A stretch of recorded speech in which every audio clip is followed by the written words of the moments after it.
No one dared to challenge the company boss until the janitor spoke. The tension in the office had become unbearable in recent weeks, with employees whispering in the hallways and avoiding eye contact with the executives. Mass layoffs were happening without explanation, and the few who remained lived in fear of being next. It was then that Arthur James Mitchell, the janitor who had worked there for 15 years, decided he could no longer remain silent. During the monthly results meeting, he opened the auditorium door and interrupted the CEO's presentation. "Excuse the interruption, Mrs. Eleanor, but everyone here deserves to know the truth about what's happening with the layoff money," said Arthur, his voice echoing through the silent room. Eleanor Grace Sterling stopped mid-presentation, the remote still in her hand. Her eyes narrowed as she observed the man in a blue uniform standing at the entrance. The 23 employees present turned in their chairs, some in shock, others with evident curiosity. "Arthur, you shouldn't be here. This is a meeting for administrative staff," replied Eleanor, trying to maintain a professional tone, but the irritation was noticeable. "I work for this company as much as anyone here, and I know things you don't." Arthur took a step forward, holding a yellowed folder in his hands. Eleanor ordered security to remove Arthur from the premises, but he stood firm. Some employees began to murmur among themselves, especially those who had quietly questioned the company's recent decisions. "What kind of things?" asked Deborah, one of the senior accountants, breaking the silent protocol. Arthur looked directly at Eleanor before answering. "Documents that show where the money meant for the laid-off employees' severance is going. Papers I found in the trash of the executive office." Eleanor's face visibly paled. She tried to regain control of the situation, but Arthur continued. "Do you know why Dr. Samuel, our former CFO, left the company so suddenly last year? He discovered the same thing I did." The mention of Samuel's name caused a greater stir. Many employees had found his abrupt departure strange, especially since he was always considered honest and dedicated. Eleanor, realizing she was losing control of the situation, tried a more aggressive approach. "Arthur, you are making very serious accusations without evidence. This could have serious legal consequences for you." "I have the evidence, Mrs. Eleanor. All of it." Arthur raised the folder. "And I'm not the only one who knows. Other people have already seen these documents." The tension in the air was palpable. Eleanor knew she needed to act quickly to contain the situation, but Arthur had chosen the perfect moment. With all the employees present, any attempt to silence him would seem like an admission of guilt.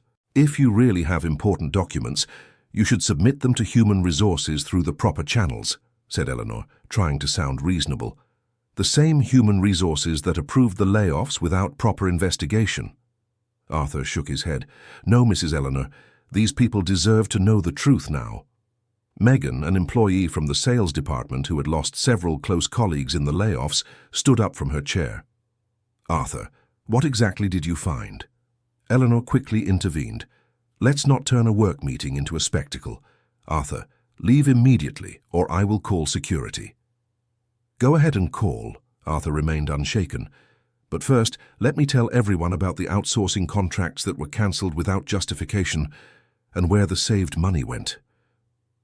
The silence that followed was deafening. Eleanor realized that Arthur knew much more than she had imagined. She had completely underestimated the janitor's observational skills, who had access to all parts of the building and often worked hours when other employees had already left. "Did you know the company saved over $200,000 by cancelling outsourced cleaning contracts?" Arthur continued. "That money should have been used to prevent layoffs, but it was diverted for other purposes." Deborah, the accountant, spoke up again. "Arthur, how do you know these specific figures?"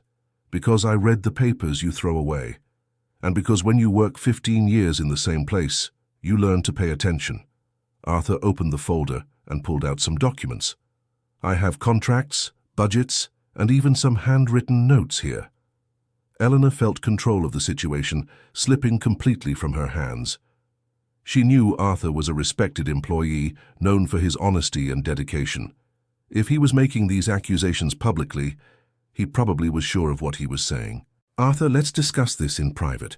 We don't need to involve all employees in complex administrative matters," Eleanor tried, changing her strategy. "No, Mrs. Eleanor. I've tried to speak with you several times over the last few months.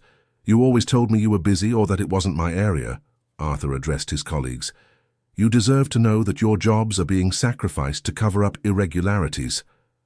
Kevin, a production supervisor who had lost half his team, stood up. What kind of irregularities, Arthur?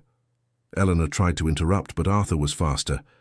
Overpriced contracts with shell companies, suppliers who receive advance payments and don't deliver the services, money being diverted to personal accounts through phantom consulting firms. The accusation was direct and too specific to be made up. Eleanor realized she needed to make a quick decision. Either she tried to discredit Arthur immediately, or she would lose complete control of the situation. Arthur, you are making very serious criminal accusations. I hope you've consulted a lawyer, because you will certainly be sued for defamation, said Eleanor, trying to sound threatening. I know exactly what I'm doing, Mrs. Eleanor. And yes, I have already sought legal counsel. Arthur remained calm. The lawyer told me I have a duty to report irregularities that harm the workers. The mention of legal counsel made Eleanor even more nervous. If Arthur had really consulted a lawyer, it meant he was prepared for the consequences of his actions. Dear listener, if you're enjoying the story, please take a moment to like and especially subscribe to the channel. It helps us a lot as we're just starting out. Now continuing. Martha, an older employee from the administrative department, broke the silence. Arthur, my son works at an auditing firm. He always told me that when there are irregularities, there's usually a pattern. Have you noticed any pattern? Yes, Mrs. Martha, Mrs. The irregularities always happen when the board needs to present better results to the shareholders, Arthur answered. Contracts are manipulated, costs are hidden, and employees are laid off to dress up the numbers. Eleanor felt a drop of sweat trickle down her forehead. Arthur was demonstrating a very sophisticated understanding of the situation, far beyond what she would expect from a janitor. How did you learn about these things? Asked Deborah, genuinely curious. My daughter Sarah worked here in the internal audit department until she was laid off 6 months ago. She taught me how to read financial reports and explained how to spot irregularities. Arthur paused for a moment. She was fired because she was asking too many inconvenient questions. The revelation that Arthur was the father of a former audit employee completely changed the dynamics of the situation. Eleanor vaguely remembered Sarah Mitchell, a young auditor who had questioned several transactions before being let go. Your daughter was fired for incompetence, Arthur, not for asking questions. Eleanor tried to defend herself. My daughter graduated with honors in accounting and had 3 years of audit experience before coming to work here. She was fired a week after questioning supplier contracts for companies that don't exist at the declared address. Arthur kept his tone calm but firm. Brian from the purchasing department spoke up. Arthur, some of those suppliers you mentioned, do you have the names? Eleanor quickly intervened. We are not turning this meeting into an interrogation. Arthur, you have 10 seconds to leave or I'll call security. Go ahead and call, Arthur repeated. But the documents have already been given to trusted people. If anything happens to me, they know what to do. The implicit threat made Eleanor even more uncomfortable. Arthur had clearly prepared for this confrontation, taking precautions to protect the evidence. What people? Eleanor couldn't hide her concern. People who know right from wrong, Arthur replied enigmatically. At that moment, the auditorium door opened again, and Samuel Vance, the former financial director, entered the room. His presence had an immediate impact, as no one expected to see him there. Sorry for the intrusion, said Samuel, addressing Arthur primarily. I heard raised voices and thought perhaps it was time for me to also tell my version of the facts. Eleanor turned completely pale. Samuel's presence at that moment couldn't be a coincidence. She realized she was facing a much more complex situation than she had imagined. Dr. Samuel, Arthur greeted respectfully. Have you decided to speak? Yes, Arthur. After our conversation yesterday, I thought a lot about it. I have a responsibility to these employees as well.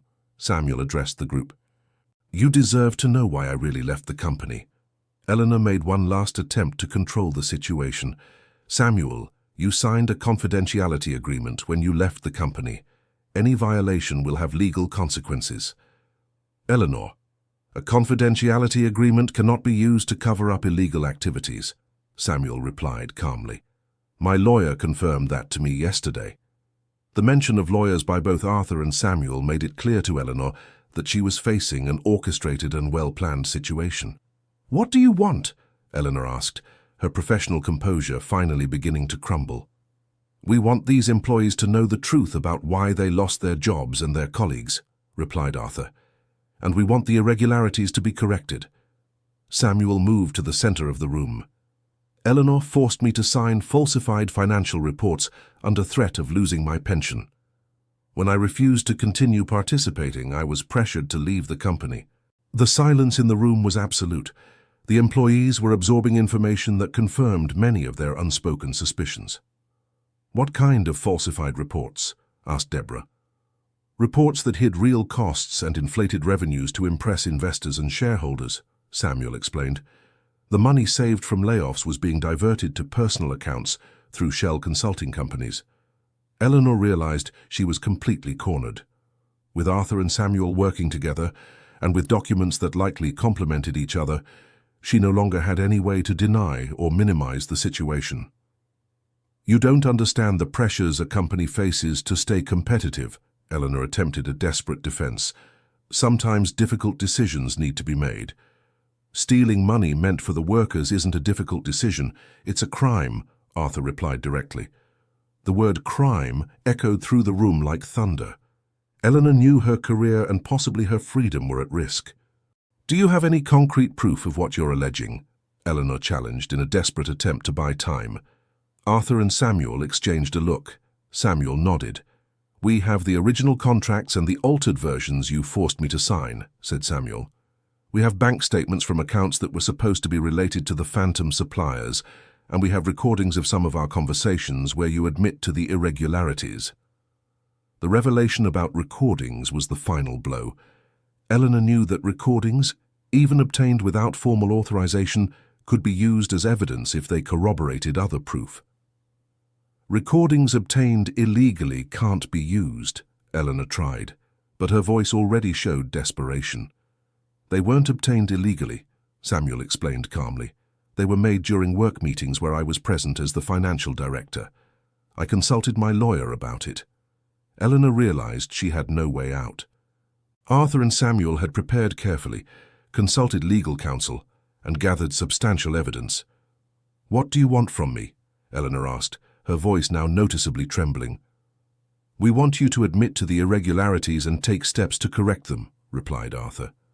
"We want the unjustly fired employees to be rehired, and we want the diverted money returned to the Workers' Benefits Fund." "And if I refuse?" Samuel answered. "The evidence will be handed over to the proper authorities, and the employees will be advised of their labor rights." Eleanor looked around the room. All the employees present watched her with a mixture of disappointment, indignation, and curiosity about what her answer would be. I need time to consult my lawyers," Eleanor finally said. "You have until the end of this week." Arthur set a deadline. "Friday, 5 o'clock in the afternoon. And what if I report you for blackmail?" "It's not blackmail when you're demanding compliance with the law and respect for workers' rights," Samuel clarified. "We consulted lawyers specializing in labor law about that too." Eleanor realized she was completely defeated. Arthur and Samuel had planned every detail, anticipated her possible reactions, and prepared legally for all contingencies. "May I ask how you organized all this?" Eleanor asked in a mix of curiosity and admiration for the strategy. Arthur answered, "I started suspecting the irregularities over a year ago, but I didn't know how to handle the situation. When my daughter was fired, she helped me understand the documents I had collected. 3 months ago, I managed to get in touch with Dr. Samuel." "And why did you decide to act now?" "Because we learned that more layoffs are planned for next week," Samuel explained. "We couldn't allow more families to be harmed while we had evidence that could prevent it." The revelation about planned layoffs caused a new stir among the employees. Many exchanged worried glances, wondering if they were on the list. Chloe, a young employee from the marketing department, asked, "How many layoffs are planned?" Eleanor hesitated, but realized lying at that point would be useless. 15 employees would be let go on Monday. The number caused a general shock. 15 layoffs would represent almost half of the remaining staff. "And why are these layoffs necessary if the company is embezzling money?" questioned Kevin. "The layoffs serve to hide the irregularities in the financial reports," explained Samuel. "When you drastically reduce the payroll, it becomes easier to fudge the numbers and hide the embezzlement." Arthur added, "And the fewer employees left, the fewer people will be around to notice irregularities." The perverse logic of the scheme was becoming clear to everyone. Eleanor had created a cycle where layoffs were used to hide irregularities, which in turn required more layoffs to stay hidden. "Eleanor," said Martha, the oldest employee, "why did you do this? You always seemed like a decent person." Eleanor remained silent for a long moment before answering. "It started small, just a few adjustments to the numbers to impress investors. Then it became harder and harder to stop." "And the embezzled money, where did it go?" asked Deborah. "Some went to a personal investment account. Some was used to pay personal debts I had accumulated." The open admission left everyone shocked. Eleanor was publicly confessing to embezzling company money for her own benefit. Arthur looked directly at her. "Mrs. Eleanor, do you have children?" "I have 2 adult children," she answered, not understanding where Arthur was going with this. "How would you feel if they lost their jobs because their boss was stealing money from the company?" The question struck Eleanor deeply. For the first time, she seemed to truly understand the human impact of her actions. I never thought of it that way," she admitted, tears beginning to form in her eyes. "Every person who lost their job here has a family, Mrs. Eleanor. Children, elderly parents, bills to pay." Arthur continued with a firm but not cruel voice. "The money you embezzled could have supported those families." The atmosphere was charged with emotion. Many employees were visibly moved, some with tears in their eyes. Samuel intervened gently. "Eleanor, we still have time to fix this. If you cooperate voluntarily, we can minimize the legal damage and focus on restitution." "What exactly are you proposing?" Eleanor asked between sobs. Arthur answered, "First, immediate cancellation of the planned layoffs. Second, rehiring of the employees unjustly fired in the last 6 months. Third, return of the embezzled money to a fund controlled by the employees themselves. What about the authorities? Will you still report it?" Samuel and Arthur exchanged another look before Samuel responded, "If you fully comply with the agreements and demonstrate genuine remorse, we can consider focusing on restitution instead of punishment." The proposal of a restorative solution instead of a purely punitive one seemed to give Eleanor a small hope. "And my position at the company?" "That will have to be decided by the board of directors after they know everything," Arthur answered honestly. "But if you cooperate, they might consider allowing a dignified exit instead of a termination for cause." Eleanor spent several minutes in silence, clearly wrestling with a difficult decision. Finally, she spoke. "I accept the terms. I will cancel the layoffs and begin the process of returning the money." The relief in the room was palpable. Employees hugged, some cried with relief, and others applauded discreetly. Arthur approached Eleanor. "Mrs. Eleanor, you are making the right decision. It's not too late to make things right." "Arthur, may I ask why you risk so much for co-workers?" Eleanor asked, genuinely curious. "Because when you work together every day, you become family. And family protects each other," Arthur answered simply. The response deeply touched everyone present. The notion that a custodian saw his co-workers as family, while the executive saw them as numbers on a spreadsheet, did not go unnoticed. Samuel addressed the employees. "Everyone, what happened here today will require a lot of work from all of us to rebuild the company's trust and stability, but I am sure we can do it together." Deborah raised her hand. "How can we be sure this won't happen again?"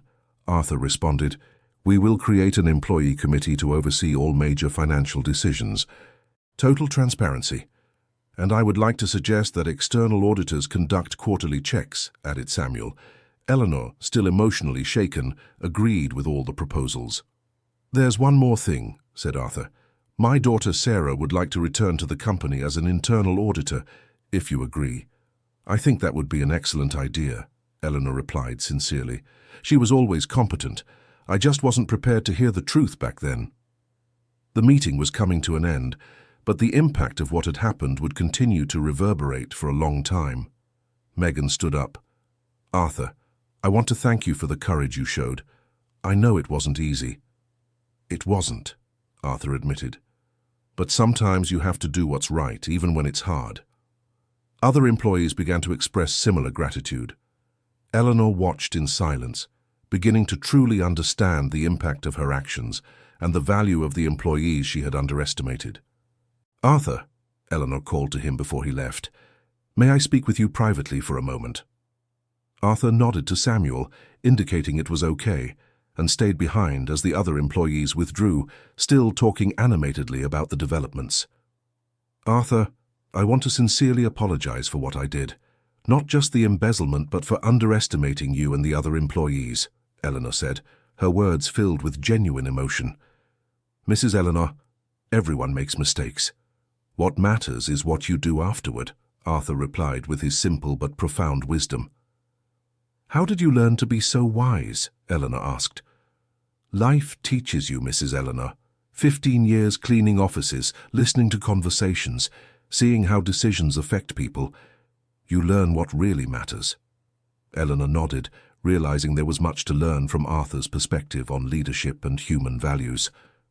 "Could you help me become a better person, a better leader?" Eleanor asked humbly. "If you're willing to listen and learn, I can share what I know," Arthur replied generously. In the following days, the company underwent a radical transformation. Eleanor, true to her word, cancelled all planned layoffs and began the process of rehiring the unjustly dismissed employees.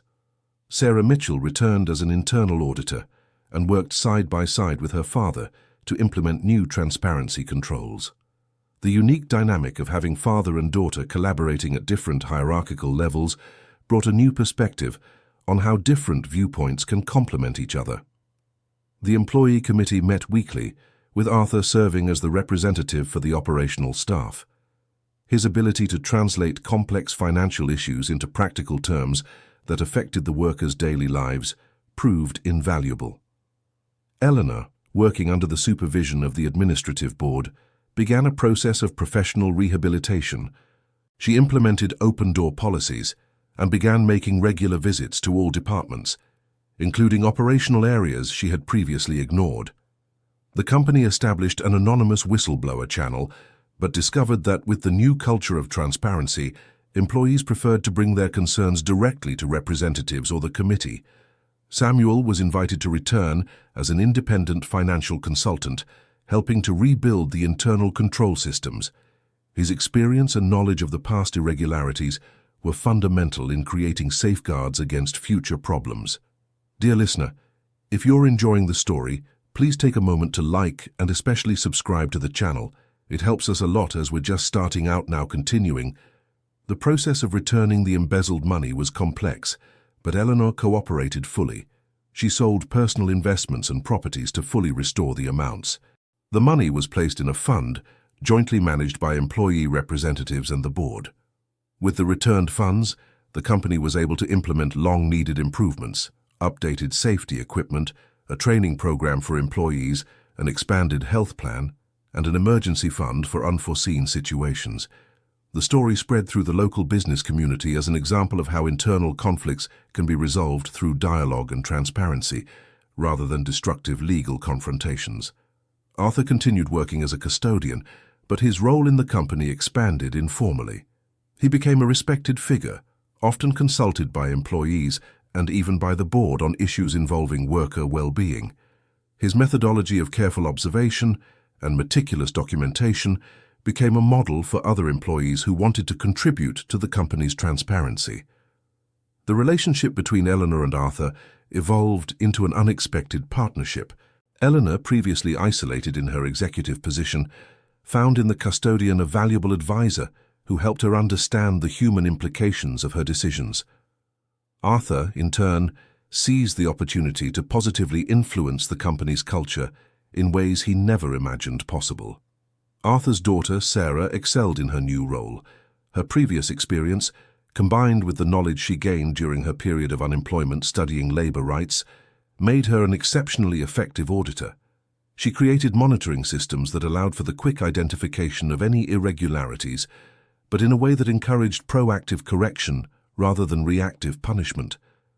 The relationship between father and daughter was strengthened through their joint work. Arthur was immensely proud of Sarah's professional competence, while she admired her father's practical wisdom and moral courage. 6 months after the initial confrontation, the company had become a model of participatory management in the region. Employees from other companies often asked about the implemented practices, creating a positive effect in the local business community. Eleanor, although still facing the consequences of her past actions, had become a genuinely transformed leader. She attributed her change not only to regret for the irregularities, but mainly to the lessons learned from Arthur about true leadership. The board of directors, initially skeptical about allowing Eleanor to remain with the company, gradually recognized that her transformation was genuine and that she was bringing about significant improvements. However, not everything was easy. There were moments of tension when old habits threatened to resurface, or when external pressures tested the commitment to transparency. On one occasion, a major client offered a lucrative contract that would require questionable practices. Eleanor found herself tempted, but a conversation with Arthur helped her understand that short-term success wasn't worth compromising the values they had worked so hard to establish. The company refused the contract, a decision that initially caused concern, but later brought even better opportunities with clients who valued ethical practices. Arthur often reflected on how his decision to speak up in the meeting had changed not only the company, but his own life. He discovered he had leadership and influence skills he never imagined possessing. He began participating in community events, speaking about the importance of integrity in the workplace and encouraging other workers to stand up against irregularities.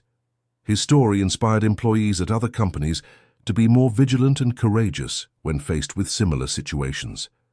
Eleanor, in turn, developed a deep understanding of the responsibilities of leadership. She realized that leading wasn't just about making decisions, but understanding how those decisions affected people's real lives. She implemented a practice of listening walks, where she regularly had informal conversations with employees at all levels to understand their perspectives and concerns. These walks became one of the practices most valued by employees, who finally felt heard and valued by leadership. The company also established a reverse mentorship program, where operational employees were paired with executives to share knowledge and perspectives in both directions. Arthur became a mentor to several young employees, teaching not only about practical operations, but about professional ethics and moral courage. His gentle but firm approach helped many employees develop the confidence to stand up against problems in their areas. Sarah, in her role as auditor, discovered that prevention was far more effective than correction. She developed educational workshops to help employees recognize signs of irregularities and understand how to report them appropriately. These workshops became popular not only internally, but other companies began requesting that Sarah conduct similar training for their employees. The company's transformation attracted the attention of academic researchers interested in studying alternative models of organizational conflict resolution. A case study was developed, highlighting how the courage of a single employee, combined with leaders' willingness to acknowledge mistakes and change, could transform an entire organization. The study identified key factors in the success: the careful preparation of Arthur and Samuel, Eleanor's willingness to accept responsibility, and everyone's commitment to focusing on the solution instead of punishment. Eleanor was often invited to speak at conferences on business leadership, sharing honestly about her mistakes and the redemption process. Her talks were particularly impactful because she didn't try to minimize her failures or present herself as the heroine of her own transformation. Instead, she always credited Arthur and other employees for having the courage to confront her. Arthur, although less comfortable with public attention, occasionally participated in these presentations. His simple but profound wisdom often resonated more with audiences than more elaborate technical presentations. He had a unique way of explaining complex concepts using everyday analogies and personal experiences that made his messages memorable and practical. The partnership between Eleanor and Arthur became a symbol of the possibility of genuine collaboration between different hierarchical levels. when there is mutual respect and commitment to shared values. They regularly presented together, demonstrating how different perspectives could complement each other to create more effective and humane solutions. 2 years after the initial confrontation, the company had doubled its profitability, not through cuts or manipulations, but through greater efficiency, innovation, and employee loyalty. Staff turnover had dropped to practically zero, saving significant costs in recruitment and training. Productivity had increased substantially due to higher employee engagement. Most importantly, the company had developed a reputation for integrity that attracted both the best talent and the most valuable clients. Arthur was promoted to operations supervisor, a position created specifically to recognize his unique contributions. He retained many of his operational responsibilities, but began coordinating improvements in processes and communication between departments. His new position allowed him to implement many ideas he had developed over the years by observing daily operations. Many of these ideas resulted in significant savings and improvements in work quality. Eleanor, with board approval, established a policy that any employee could request private meetings with her to discuss concerns. Arthur had suggested this policy, arguing that many small problems could be resolved before they became major crises. The policy was extremely successful. Employees felt empowered and valued, while Eleanor gained valuable insights into operations that typically did not reach her. Sarah, in addition to her auditing responsibilities, began offering financial education courses for interested employees. Many colleagues wanted to better understand how to interpret financial reports and identify signs of trouble. The courses were so popular that the company decided to make them an official part of the professional development program, offering certificates and formal recognition for participants. The company also established a scholarship fund for employees' children, funded partly by the recovered resources and partly by voluntary contributions from management and employees. Arthur, who always valued education but never had extensive formal opportunities, was particularly moved by this initiative. He volunteered to be part of the committee that evaluated scholarship applicants. The company's transformation created a domino effect in the community. Other businesses began adopting similar practices, creating a more ethical and transparent regional culture. Arthur was invited to join a workers' association focused on promoting ethical practices in local companies. His experience and unique perspective made him a respected voice in that community. Eleanor, recognizing the value of Arthur's perspective, often consulted him on important decisions, even those not directly related to his formal responsibilities. This informal collaboration became a model for other partnerships between different hierarchical levels in the company, breaking traditional barriers and improving overall communication. The story of the company's transformation became local legend, but Arthur always emphasized that the true success was not in correcting past irregularities, but in creating a culture that would prevent similar problems in the future. He often said that anyone can make mistakes, but a truly ethical organization is one that creates systems and a culture that make such mistakes less likely and easier to correct quickly. Eleanor developed a leadership philosophy based on humility and active listening. She regularly credited her transformation not to her own recognition of mistakes, but to the patience and wisdom of employees like Arthur, who believed in the possibility of change. She implemented a quarterly review practice, where she asked for honest feedback from employees about her decisions and leadership, using this information to continue growing personally and professionally. The relationship between Eleanor and Arthur evolved into a genuine friendship, based on mutual respect and shared values. They often had lunch together, discussing not only work issues, but life philosophies and personal experiences. Arthur learned about the challenges of executive leadership he had never considered, while Eleanor learned about the wisdom that comes from practical experience and careful observation. 3 years after the initial confrontation, the company received several awards for social responsibility and business ethics. During the award ceremony, Eleanor made sure Arthur was recognized as a co-recipient of the awards. In her acceptance speech, she said the awards truly belonged to the courageous employees who had the strength to confront problems and work for positive change. Arthur, in his part of the speech, emphasized that the real victory was not in the awards, but in the transformation of lives and relationships that had occurred. The company began receiving visits from business administration students and other professionals interested in learning about their participatory management methods and ethical conflict resolution. Arthur often led these tours, sharing insights on how employees at all levels can contribute to organizational integrity. His ability to connect theoretical concepts with practical experiences made these visits especially valuable. Eleanor established an exchange program where employees from her company visited other organizations to share practices and learn new approaches.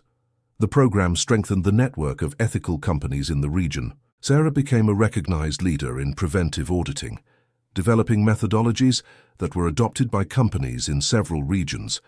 She regularly presented her techniques at professional conferences. Her work demonstrated that effective auditing does not need to be confrontational or punitive, but can be collaborative and educational, focusing on prevention and continuous improvement. The company established an annual tradition of Transparency Day, where all operations were open for employees and their families to visit and ask questions about any aspect of the business. Arthur suggested this initiative, arguing that transparency should not only be internal policy, but something shared with the families who were also affected by the company's decisions. The event became a community celebration, strengthening bonds between the company and the local community. Families felt more connected to the work of their loved ones, and the company gained valuable insights into its social impact. Eleanor developed a mentorship program where executives from other companies could come learn about ethical practices and organizational transformation. The program became a source of additional income and positive regional influence. Arthur actively participated in this program, offering unique perspectives on how organizational changes affect operational employees. His sessions were always the most requested by visitors. Eleanor's personal transformation continued beyond the professional environment. She became a volunteer in community organizations, applying lessons learned about ethical leadership in different contexts. She often said that Arthur had taught her that true leadership is not about position or authority, but about serving and empowering others to reach their fullest potential. The impact of the story extended to the employees' families. Spouses, wives, and children noticed positive changes in the mood and job satisfaction of their family members who worked at the company. Arthur often received thanks from families who had been indirectly benefited by the company's transformation. These moments reminded him that individual courage can have effects far beyond the original intentions. The company became a case study at several universities, used to teach about business ethics, conflict resolution, and transformational leadership. Students who visited the company often left inspired by the stories of Arthur and Eleanor, taking with them lessons about moral courage and the possibility of positive change. 5 years after the initial confrontation, the company had become one of the most respected in the region, known not only for its profitability, but for its ethical culture and innovative practices of participatory management. Arthur, now recognized as an informal leader in the business community, was often sought out by employees from other companies facing similar ethical dilemmas. He developed an informal support network where workers could discuss concerns and receive guidance on how to approach problems in their workplaces. Eleanor, completely transformed, became a vocal advocate for ethical business practices, using her position to influence positive change throughout the regional business community. Together, Arthur and Eleanor represented living proof that genuine change is possible when there is courage to confront problems, humility to recognize mistakes, and commitment to fundamental ethical values. The company continued to thrive, but its greatest success was not measured only in financial numbers, but in the satisfaction and personal development of its employees, in the positive impact on the community, and in the model it offered for other organizations. The story of Arthur and Eleanor became a local legend about the power of individual courage and ethical leadership, inspiring future generations of workers and leaders to value integrity above convenience. Dear listener, if you are enjoying the story, please take a moment to like and especially subscribe to the channel. It helps us a lot as we are just starting out, now continuing. 8 years after the confrontation that changed everything, The company had become a national reference in ethical and participatory management. Arthur, now 62, continued working with the same dedication, but his influence had grown far beyond the company's walls. He had been invited to join the advisory board of several labor organizations, where his practical experience and wisdom were highly valued. His unique approach of combining operational knowledge with ethical principles inspired more humane and effective policies. Eleanor, at 55, had become one of the most respected executives in the country. However, she never forgot where her transformation came from and always credited Arthur as her greatest mentor in authentic leadership. Together, they had written a book about their experience titled Courage in the Corridors: How a Janitor Transformed a Company. The book became a bestseller in business management, translated into several languages. The book's royalties were donated in full to a fund that supported employees of companies facing similar ethical dilemmas, providing legal counsel and support during whistleblowing processes. Sarah, now Director of Audit and Compliance, had developed methodologies used by hundreds of companies. She regularly gave international lectures on preventive auditing and organizational ethics. The relationship between father and daughter continued to be a source of inspiration for many. They demonstrated how different generations and educational levels could collaborate effectively when united by common values. The company had expanded, opening branches in other cities, but each new unit was established with the same principles of transparency and participatory management that Arthur had helped implement at headquarters. Each expansion included a training period where key employees from the new unit spent time with Arthur, learning about the unique organizational culture and the values that sustained it. Eleanor had established a foundation focused on ethical education for workers, offering free courses on labor rights, identifying irregularities, and moral courage in the professional environment. Arthur served as the foundation's field director, visiting companies and communities to conduct workshops. His ability to connect complex concepts with everyday experiences made the trainings extremely effective.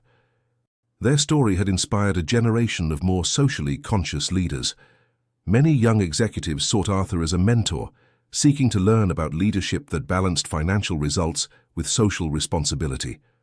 Arthur developed a structured mentorship program where he shared not only practical techniques, but life philosophies he had developed over decades of observing and serving in organizations. 10 years after the initial transformation, the company received the National Company of the Year Award, a recognition that took into account not only financial performance, but social impact and ethical practices. During the award ceremony, Arthur was invited to give the keynote speech. In his simple but profound words, he reminded the audience that true business success cannot be measured only in profits, but in the positive impact an organization has on people's lives. Eleanor, watching from the audience, was moved to see how the man who had confronted her irregularities a decade before had become a nationally respected voice on business ethics.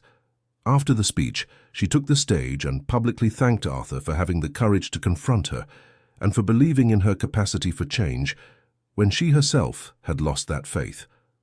The moment was captured by cameras and went viral on social media, inspiring millions of people about the power of redemption and personal transformation through ethical values.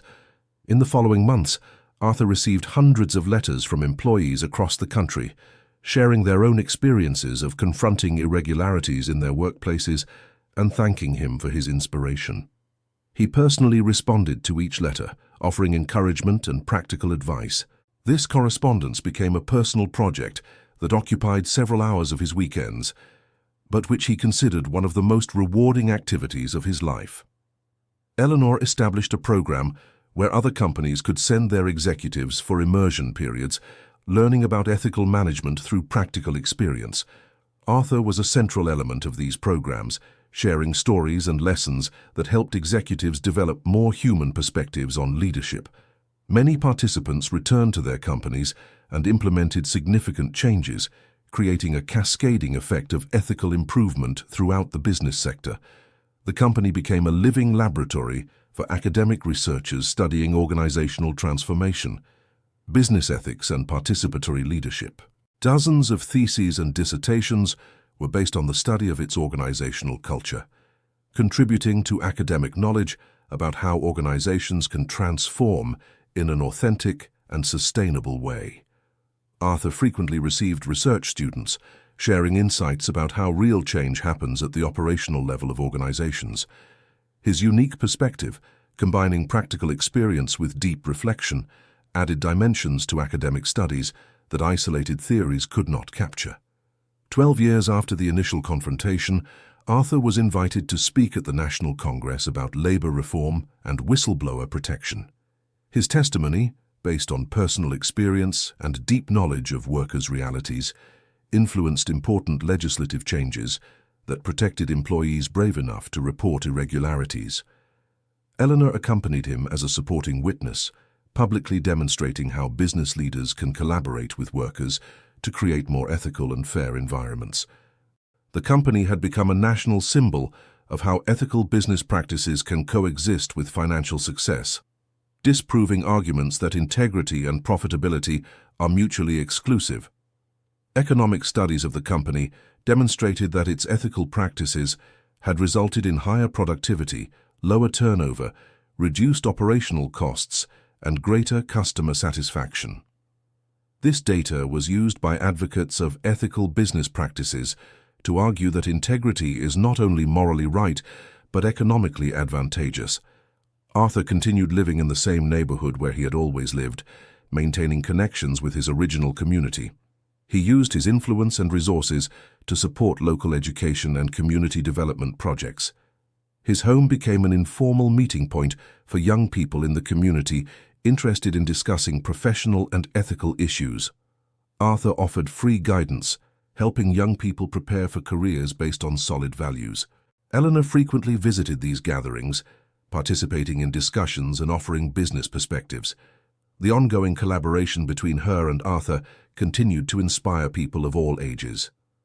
15 years after the company's transformation, Arthur decided to officially retire from his operational duties, but continued as a special consultant and ambassador of the organizational culture. His retirement was celebrated with an event that brought together hundreds of people whose lives had been touched by his courage and ethical leadership. During the ceremony, messages were read from employees across the country, executives, academics, and even government officials, all testifying to the transformative impact of his actions. Eleanor organized the creation of a business ethics research institute in his honor, dedicated to studying and promoting organizational practices that balance commercial success with social responsibility. Arthur humbly acknowledged this, but insisted that any recognition should be shared with all the brave employees who supported positive changes in their organizations.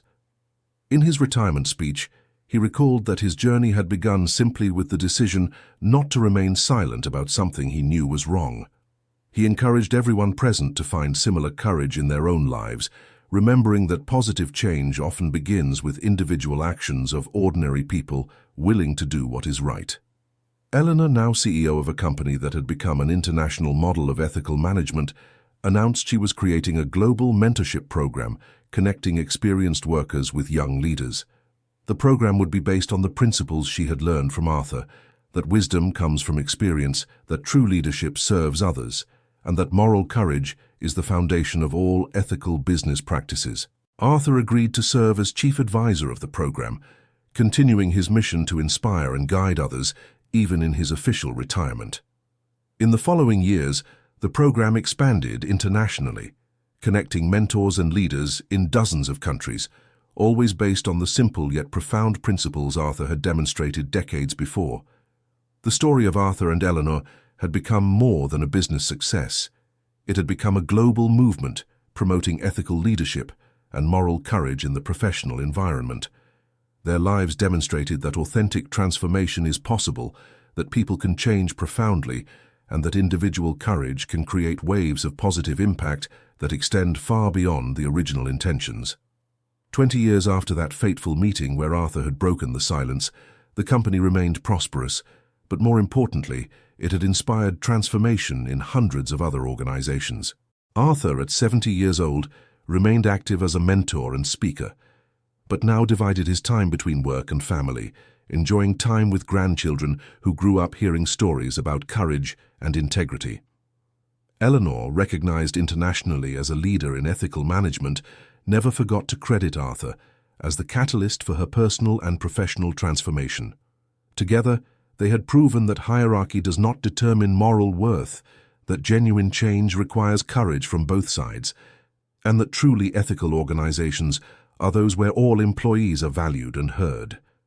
Their unlikely partnership had become one of the most inspiring stories in the business world, demonstrating that when people commit to shared ethical values, they can achieve extraordinary transformations that benefit not only their organizations, but their communities and society as a whole. The company continued to operate under the principles that Arthur and Eleanor had established together, serving as a living example that ethical business practices are not just noble ideals, but practical and effective strategies for sustainable success. And Arthur, the custodian who had the courage to speak when no one else would, continued to be remembered not for his hierarchical position, but for his moral courage and the simple wisdom that had transformed lives and inspired a generation of more conscious and ethical leaders. End of story. This was a fictional story created to touch our hearts. Now tell us what you thought. Do you believe Arthur made the right decision by confronting Eleanor publicly? Leave your opinion in the comments with sincere words, and don't forget to subscribe to the channel.